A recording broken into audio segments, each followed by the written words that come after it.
Madam जी, आगे मैं नहीं जाऊंगा। ये मार्केट का मोड़ है, यहीं उतर जाइए। आप आगे क्यों नहीं जाएंगे?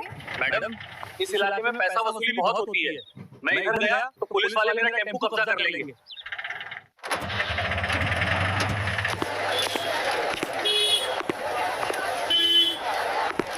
भैया, एक पानी की बोतल मिलेगी क्या? हाँ क्यों नहीं मैडम जी, अभी देता हूँ।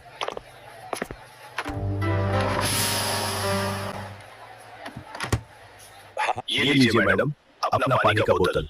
और कुछ चाहिए मैडम जी? नहीं भैया, ये लीजिए अपना पानी का पैसा।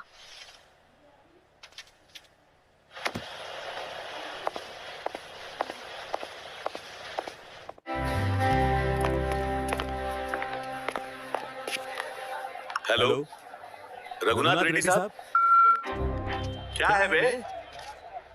आपसे एक बात करनी थी। देखने ना बिजी हूँ। साहब बस एक मिनट सुन लो। आज दुकान पर एक ऐसी लड़की देखी है, कसम से दिल खुश हो जाएगा आपका। अच्छा ऐसी बात है। ये मेरी दुकान से पानी लेकर गई है। एकदम स्वर्ग की अप्सरा है साहब। अगर ये आपके हाथ लग गई ना, तो आप मुझे शाबाशी देते नहीं थकोगे। सच्ची? ठीक है, तू नजर रख, मैं यहीं पास में हूँ, काम निपटा कर अभी आ रहा हूँ।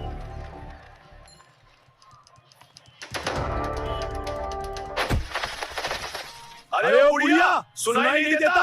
हफ्ता कौन देगा? तुम लोगों को कितनी बार बोला गया है कि हफ्ता महीना पूरे होने से पहले ही जमा कर देना है? आप रहम करो, आज तो बोहनी भी नहीं हुई है। मेरा बेटा बीमार पड़ा है, दवा के पैसे भी नहीं है। कल किसने देखा है बे? नहीं सरकार, ऐसा मत करो। मेरे बच्चों का पेट कैसे भरेगा? रुको! शर्म नहीं आती आपको? एक बुजुर्ग महिला जो आपकी माँ की उम्र की है, उसके साथ ऐसा बर्ताव करते हुए आपको जरा भी झिझक नहीं हुई? अरे भाई देखो तो सही, कौन आया है हमें कानून सिखाने? एक नाजुक सी कली। ए मैडम, नई आई हो क्या इस शहर में? पता नहीं है ये किसका इलाका है? यहाँ कानून की किताब नहीं, इंस्पेक्टर रघुनाथ रेड्डी का डंडा चलता है। ये तो सिर्फ ट्रेलर है। अगर ज्यादा जुबान चलाई तो तुम्हारा भी वही हाल होगा जो इन सब्जियों का हुआ है। जुबान संभाल कर बात कीजिए इंस्पेक्टर। आप जिसे ट्रेलर कह रहे हैं, वो आपकी बर्बादी की शुरुआत भी हो सकती है। वर्दी की इज्जत करना सीखिए। साहब, यही वो लड़की है जिसके बारे में मैंने फोन पर बताया था, लाल सूट वाली। ओहो, इसके तेवर तोड़ने में बड़ा मजा आएगा। रघु दादा तो इस पर खजाना लुटा देंगे।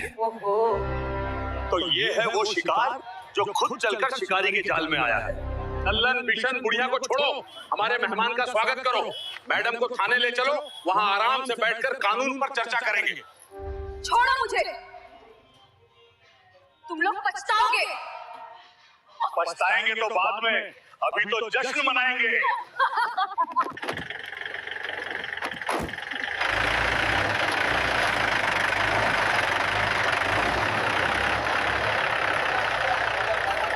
उधर शहर के डीएम ऑफिस में हड़कंप मचा हुआ था।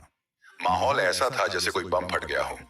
डीएसपी अरविंद, जो एक ईमानदार लेकिन थोड़ा डरपोक किस्म के अफसर थे, पसीने से लथपथ थे। वो सामने खड़े 3-4 पुलिस अधिकारियों पर बुरी तरह चिल्ला रहे थे। तुम्हारा दिमाग खराब है? तुम लोगों की अक्ल घास चरने गई है। अरविंद का चेहरा गुस्से और डर से लाल था। तुम लोगों ने मैडम को वहां अकेले जाने कैसे दिया? तुम्हें पता है वो कौन सा इलाका है? वो शेरू ठाकुर का गढ़ है। वहां परिंदा भी पर नहीं मार सकता शेरू की मर्जी के बिना। और तुम लोगों ने डिस्ट्रिक्ट मजिस्ट्रेट को वहां बिना सिक्योरिटी के भेज दिया। एक सब इंस्पेक्टर ने डरते हुए कहा, सर मैडम ने ही मना किया था। उन्होंने कहा कि वो सीक्रेट इंस्पेक्शन, गुप्त जांच पर जाना चाहती हैं। अगर पुलिस साथ होगी तो असलियत सामने नहीं आएगी। उन्होंने हमें सख्त आर्डर दिया था कि कोई पीछे नहीं आएगा। तो तुम मान गए? अरविंद ने मेज पर हाथ मारा। अगर मैडम को एक खरोंच भी आ गई ना, तो हम सबकी वर्दी उतर जाएगी। सस्पेंड होना तो छोटी बात है। अगर शेरू ठाकुर के आदमियों को पता चल गया कि वो डीएम है, तो भगवान ही मालिक है। तभी दरवाजे पर बूटों की खटखट आवाज आई। कमरे में एकदम सन्नाटा छा गया। एसपी रंजीत वर्मा कमरे में दाखिल हुए। लंबा कद चौड़ा सीना और चेहरे पर एक ऐसी शांति जो तूफान से पहले होती है।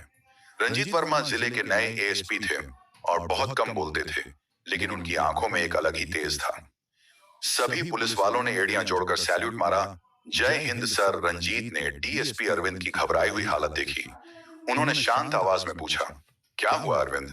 पूरा ऑफिस सिर पर क्यों उठा रखा है और तुम सब इतने डरे हुए क्यों हो? डीएसपी अरविंद ने कांपती आवाज में कहा, सर वो डीएम मोमिता। मैडम क्या हुआ मोमिता जी को?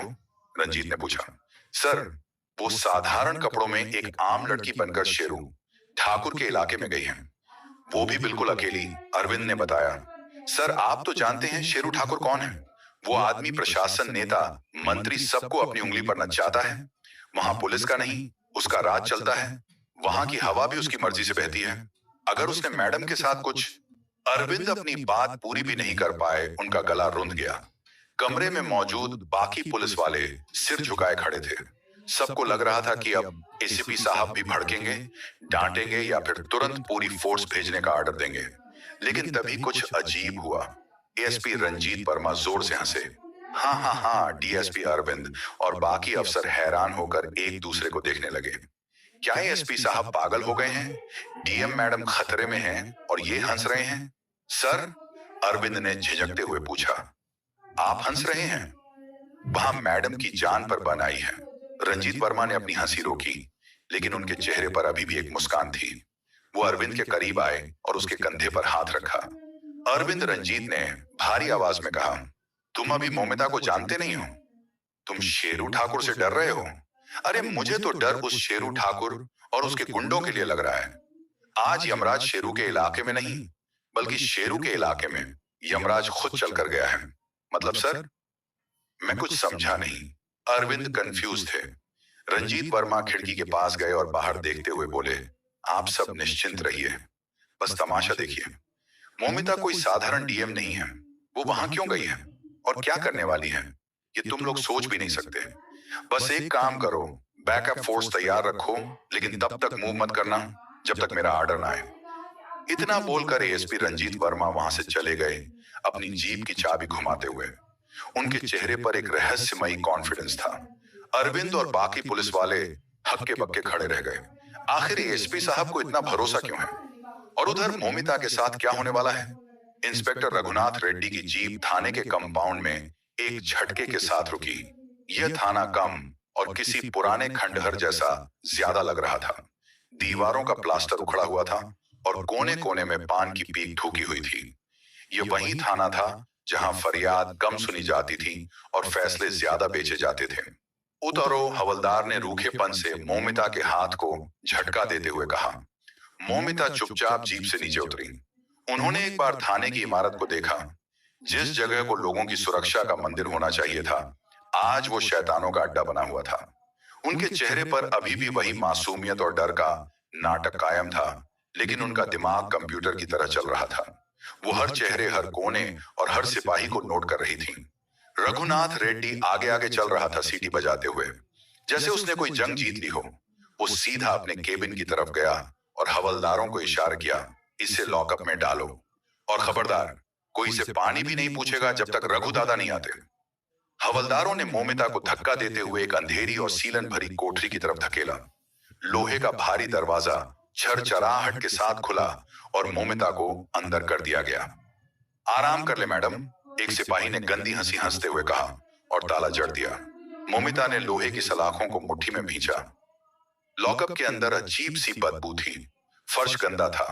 वहां एक कोने में जाकर वो खड़ी हो गईं। उनकी नजरें थाने की हर गतिविधि पर थीं। उन्हें पता था कि अब खेल शुरू होने वाला है। एक डीएम को लॉकअप में बंद करना रघुनाथ रेड्डी ने अपनी जिंदगी की सबसे बड़ी गलती कर दी थी। बस उसे इस बात का एहसास नहीं था। रघुनाथ रेड्डी का केबिन इंस्पेक्टर रघुनाथ रेड्डी अपनी कुर्सी पर धम से बैठा। उसने टोपी उतारकर मेज पर फेंकी और दराज से एक डायरी निकाली। फिर उसने अपना मोबाइल उठाया और रघु दादा का नंबर मिलाया। घंटी बजी, एक बार, दो बार, तीसरी घंटी पर फोन उठा। हाँ रेड्डी, बोल, क्या काम है? दूसरी तरफ से एक भारी और रौबदार आवाज आई। पीछे कुछ शोर शराबा भी सुनाई दे रहा था, शायद ताश खेलने का या शराब की महफिल का। रघुनाथ रेड्डी के चेहरे पर चापलूसी वाली मुस्कान आ गई, भले ही रघु दादा उसे देख नहीं सकते थे। प्रणाम दादा, रघुनाथ रेड्डी ने कहा। अरे दादा, आज आपके लिए एक ऐसी खबर लाया हूं कि आपका दिल बाग बाग हो जाएगा। याद है आपने कहा था कि शेरू भाई के जन्मदिन के लिए कुछ खास चाहिए? सीधे बात पर आ रेड्डी, पहेलियां मत बुझा। रघु दादा की आवाज में खींच थी। रघुनाथ रेड्डी ने आवाज धीमी की। दादा, मेरे लॉकअप में एक चिड़िया बंद है, लाल सूट में है, इतनी खूबसूरत कि बॉलीवुड की हीरोइनें भी फेल हो जाएं। एकदम नया शिकार है, शहर से आई लगती है। बंसी ने खबर दी थी, मैंने उठा लिया। सोचा रघु भाई के दरबार में पेश करने से पहले आपको बता दूं। दूसरी तरफ कुछ पल की खामोशी रही। फिर रघु दादा की आवाज में दिलचस्पी जागी। सच्ची बोल रहा है? देख ले रेड्डी, अगर अच्छा नहीं हुआ तो तेरी खाल उधेड़ दूंगा। दादा, आप मुझ पर भरोसा तो करो। एक बार देखोगे तो मुंह मांगी कीमत दोगे। बस आप जल्दी आ जाओ, मुझे डर है कहीं उसके घर वाले या कोई और लफड़ा ना हो जाए। मामला रफा दफा करके इसे यहां से निकालो। रघु दादा ने कहा। ठीक है, मैं 10 मिनट में पहुंच रहा हूं। और सुन, अगर वो वाकई वैसी हुई जैसी तू बता रहा है तो तुझे मुंह मांगा इनाम मिलेगा। लेकिन अगर मेरा टाइम खराब किया तो तुझे पता है मेरा गुस्सा। फोन कट गया। रघुनाथ रेड्डी खुशी से झूम उठा। उसने अपने हवलदार को आवाज दी, ओए छोटू, 2 कप चाय ला, बढ़िया वाली। रघु दादा आ रहे हैं। 15 मिनट बाद थाने के बाहर एक काली स्कॉर्पियो आकर रुकी। गाड़ी के शीशों पर काली फिल्म छड़ी थी और आगे बम्पर पर लोहे की जाली लगी थी। गाड़ी रुकते ही उसमें से 4 हट्टे कट्टे गुंडे उतरे। उनके बाद अगली सीट से रघु दादा उतरा। रघु दादा का कद 6 फुट के करीब था। गले में सोने की मोटी चेन, हाथ में कड़ा और मुंह में पान। उसने सफेद कुर्ता पायजामा पहना था जिसके ऊपर एक काली सदरी जैकेट थी। उसकी कमर में लगा रिवॉल्वर कुर्ते के नीचे से साफ पता चल रहा था। उसकी आंखों में एक अजीब सा वहशीपन था। थाने के संतरी ने उसे रोकने की जगह सलाम ठोका। रघु दादा ने उसे नजरअंदाज किया और सीधे थाने के अंदर घुस गया। उसके पीछे उसका एक आदमी हाथ में एक काले रंग का चमड़े का बैग लिए चल रहा था। इंस्पेक्टर रघुनाथ रेड्डी अपनी कुर्सी से उछलकर खड़ा हो गया। आइए आइए दादा, गरीब खाने में आपका स्वागत है। रघु दादा ने रघुनाथ रेड्डी को घूरा और बिना कुछ बोले सीधे उस कुर्सी पर बैठ गया जो रघुनाथ रेड्डी के सामने रखी थी। उसने मेज पर अपने पैर रख दिए। कहां है वो? रघु दादा ने पान चबाते हुए पूछा। रघुनाथ रेड्डी ने लॉकअप की तरफ इशारा किया। वो वहां अंदर है दादा, खुद देख लो। रघु दादा उठा और धीरे धीरे लॉकअप की तरफ बढ़ा। उसके जूतों की आवाज सन्नाटे में गूंज रही थी। वो सलाखों के पास पहुंचा और अंदर झांका। अंदर मोमिता दीवार से टेक लगाकर खड़ी थी। जैसे ही रघु दादा आया, उन्होंने अपनी नजरें उस पर जमा दी। रघु दादा ने मोमिता को देखा। लाल सूट, खुला हुआ बाल और वो बेमिसाल खूबसूरती। रघु दादा की आंखें चमक उठी। उसने एक गहरी सांस ली और रघु दादा ने सलाखों को पकड़ते हुए अपनी गंदी आवाज में पूछा, क्या नाम है तेरा गुड़िया? मोमिता ने कोई जवाब नहीं दिया, बस उसे घूरती रही। रघु दादा हंसा। अरे वाह, तेवर भी हैं। और पीछे मुड़कर रघुनाथ रेड्डी से बोला, रेड्डी मान गया तुझे? हीरा ढूंढ कर लाया है तू? शेरू भाई इसे देखकर पागल हो जाएंगे। वो वापस रघुनाथ रेड्डी की मेज के पास आया। उसने अपने आदमी को इशारा किया। आदमी ने वो काला बैग मेज पर रख दिया। रघु दादा ने बैग की चेन खोली। अंदर 500 के नोटों की गड्डियां ठुसी हुई थीं। ये ले, रघु दादा ने कहा, पूरी 5 पेटी, 5 लाख है। अब तक का सबसे महंगा सौदा कर रहा हूं तेरे साथ, लेकिन याद रखना, इस लड़की का रिकॉर्ड किसी रजिस्टर में नहीं होना चाहिए। रघुनाथ रेड्डी ने ललचाई नजरों से नोटों को देखा। उसके हाथ कांप रहे थे। दादा, आप बेफिक्र रहो। रोज नामचा, डेली डायरी में इसकी कोई एंट्री नहीं है। ये तो हवा का झोंका थी आई और आपके साथ चली गई।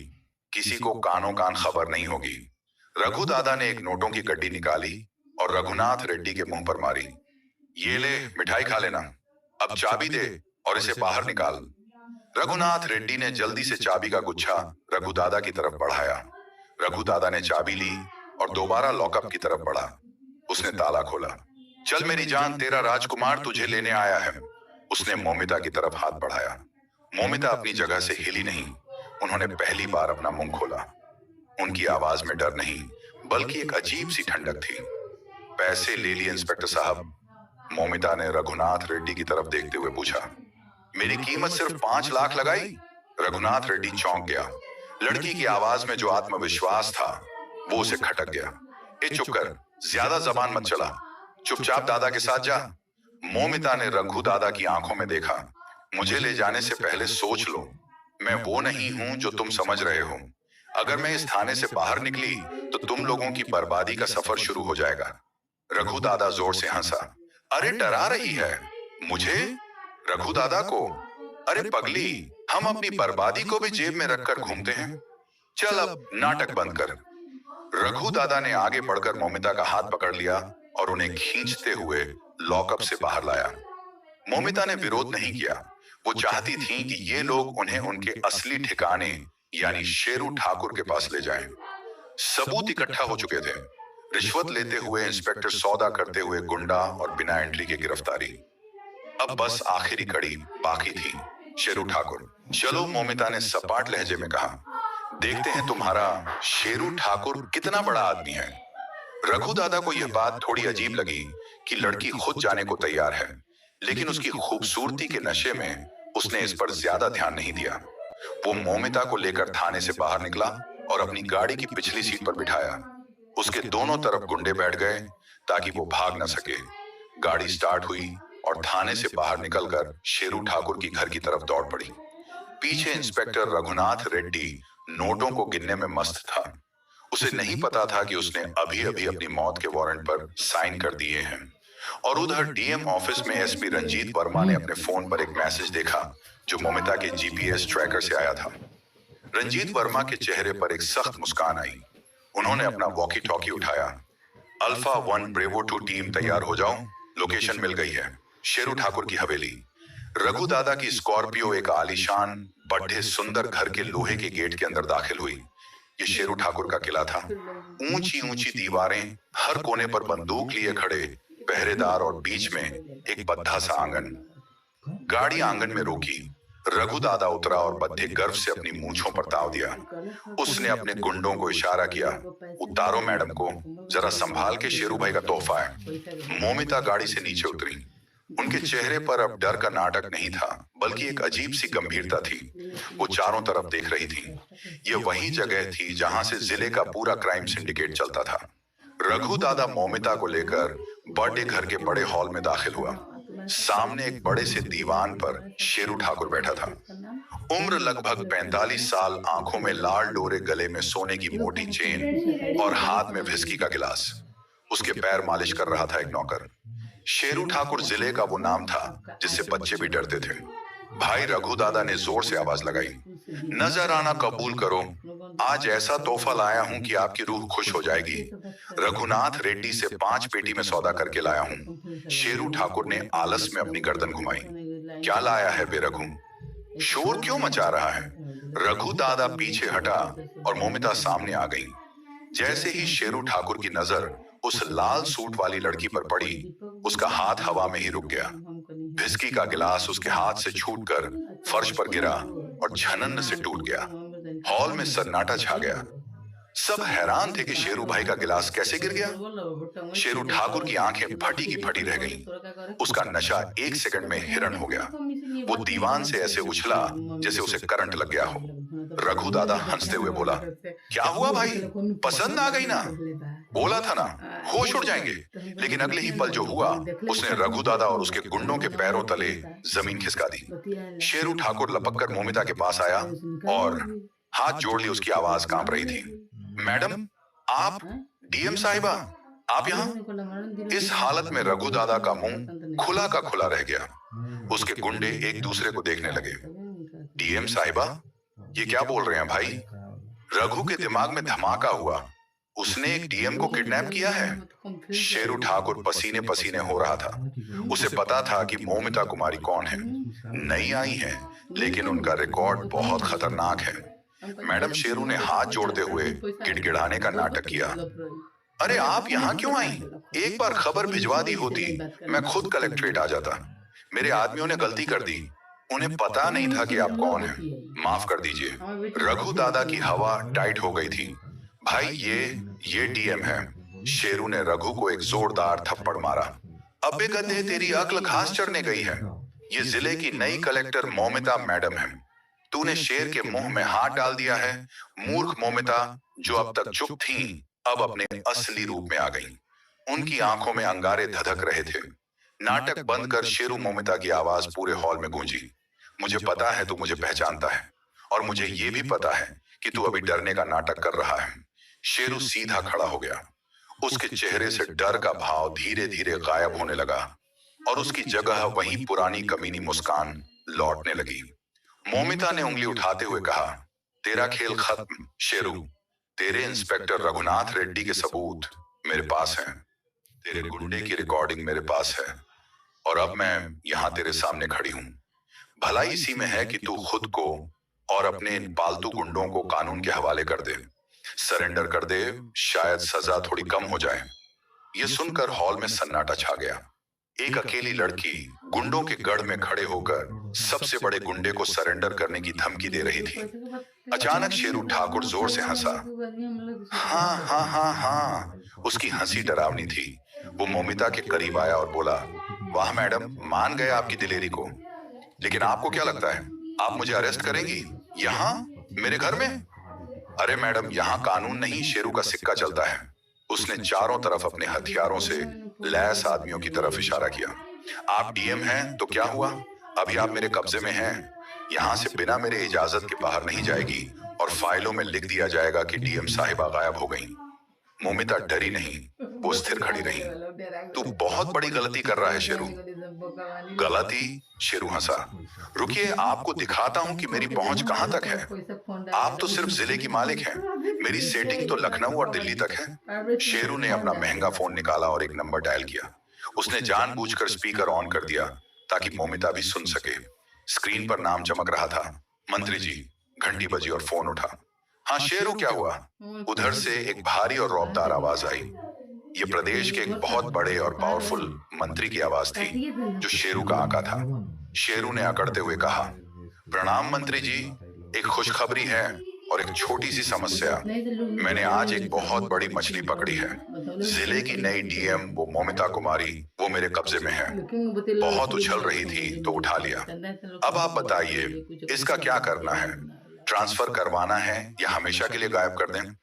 शेरू को उम्मीद थी कि मंत्री जी शाबाशी देंगे या कोई जुगाड़ बताएंगे, लेकिन जैसे ही मंत्री ने नाम सुना, डीएम मोमिता कुमारी, उधर सन्नाटा छा गया। फिर अचानक मंत्री के चिल्लाने की आवाज आई, जिससे शेरू का फोन हिल गया। क्या बक रहा है तू? तूने किसको उठाया है?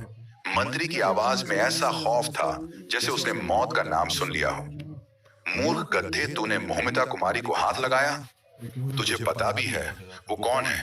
वो सिर्फ डीएम नहीं है, वो लेडी सिंघम है। उसका सीधा कांटेक्ट पीएम ऑफिस तक है। शेरू का चेहरा उतरने लगा। लेकिन सर, वो अकेली आई थी, मंत्री चीखा।